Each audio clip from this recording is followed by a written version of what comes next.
The silver fern on a black jersey carries a sacred weight in Aotearoa. The All Blacks represent a cultural institution with a historic, dominant win record on the global stage.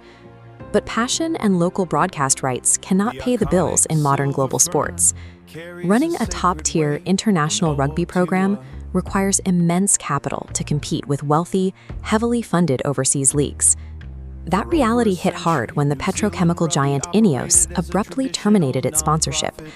This exit left New Zealand Rugby with a sudden, massive $21 million annual deficit. At the exact same time, the national body was struggling to lock down a $500 million valuation for its next major apparel package, creating a compounding cash flow crisis.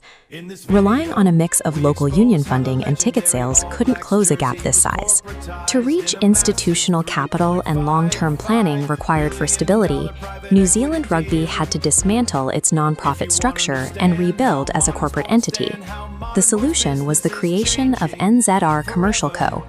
This new, distinct corporate entity was designed with one specific purpose: to entirely separate the business of rugby from the physical playing of rugby. To capitalize this new arm, the organization secured a $200 million buyout from the U.S. private equity firm Silver Lake. This financial breakdown illustrates how that deal is structured.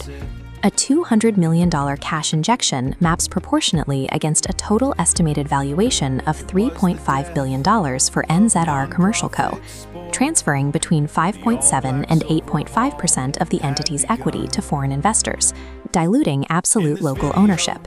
This partnership injects global tech expertise and data pipelines into the organization, allowing it to monetize the international fan base on a scale the old union could never reach.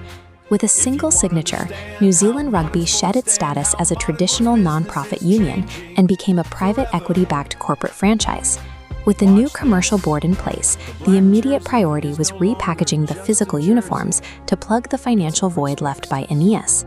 They quickly locked in a multi-million-dollar agreement with the Japanese vehicle manufacturer Toyota, securing the lucrative inventory of the national training kits. Following that, they finalized a long-term global partnership with the US-based firm Gallagher Insurance, taking over the prime sponsorship space on the matchday shorts. Modern agreements secured deep brand alignment. Sponsors actively utilize the athletes themselves, tapping players like Beauden Barrett to serve as global corporate ambassadors for Gallagher. This is the execution of investable rights. International partners purchase deep, active integration into a massive global corporate ecosystem. This financial restructuring extends down the geographic ladder, landing squarely on the 5 domestic Super Rugby Pacific clubs. In a landmark commercial agreement, the digital asset platform SwiftX stepped in, marking the first time a cryptocurrency exchange sponsored a professional rugby union competition. The strategic intent is highly targeted. Aligning with a crypto platform aggressively pushes to capture a younger, digital-first demographic that legacy sponsors often miss. The financial overhaul is not isolated to the national boardroom. It has permeated every layer of the professional game, linking local clubs and the national squad into a unified commercial machine. Professional rugby in Aotearoa operates as a highly structured, globally funded portfolio of franchises. That corporate revenue generates the heavy capital required to retain top-tier Kiwi talent, preventing them from migrating to wealthier overseas leagues. These commercial funds are also actively channeled into the Black Ferns, driving the rapid expansion and professionalization of the women's game. Traditionalists may bristle at seeing the silver fern treated as an investable corporate asset, but this level of commercialization is the new baseline for survival. Winning on the pitch now depends on this $3.5 billion commercial machine. To remain the best in the world, the All Blacks have accepted that they must first be a competitive global business off of it.